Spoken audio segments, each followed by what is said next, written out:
গণঅভ্যুত্থানের আহত এবং শহীদদের স্মরণে নিয়ে দোয়া মাহফিলের আয়োজন করেছেন। আপনারা এখানে আহত কয়জন আছে?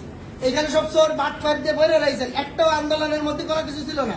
তাদেরকে দিয়ে আপনি এখানে কি করতেছেন? দোয়া মাহফিল করেন কিভাবে? আন্দোলনের যে এই যে এখনো গুলির দাগ রয়েছে, আপনি তাদের আমাদেরকে বাদ দিয়ে এই করের কি 2 দিনও কোনো জায়গায় আন্দোলনের কোনো ভূমিকা দেখাতে পারবেন না। এদের কেন কি করতেছেন? কেন আপনার আন্দোলনের স্টেক হোল্ডার কারা ছিল? এরাই 2-3 জন আন্দোলনের স্টেক হোল্ডার ছিল আপনাদের। যত দেশের শহর পাটপাট একটা গ্রুপ নিয়ে আপনি আন্দোলন করতেন। আন্দোলনের মধ্যে যে সমন্বয় গ্রুপ ছিল তাদের কারে কইছেন আপনি? এর শুধুমাত্র আমি 2-3 জন নিয়ে আমি বসে বসে করতেছেন। আপনি কাদেরকে নিয়ে এসে কি করতেছেন? আপনি একটা গ্রুপ নিয়ে তুমি তোমার সাথে কথা পরে বলছি, তুমি বসো। এনে কাদেরকে নিয়ে আপনি করতেছেন? আপনার এইটা কিছু আপনি এখানে রাত ভাই একটাকে বললেন যে আমরা কোনো বৈষম্য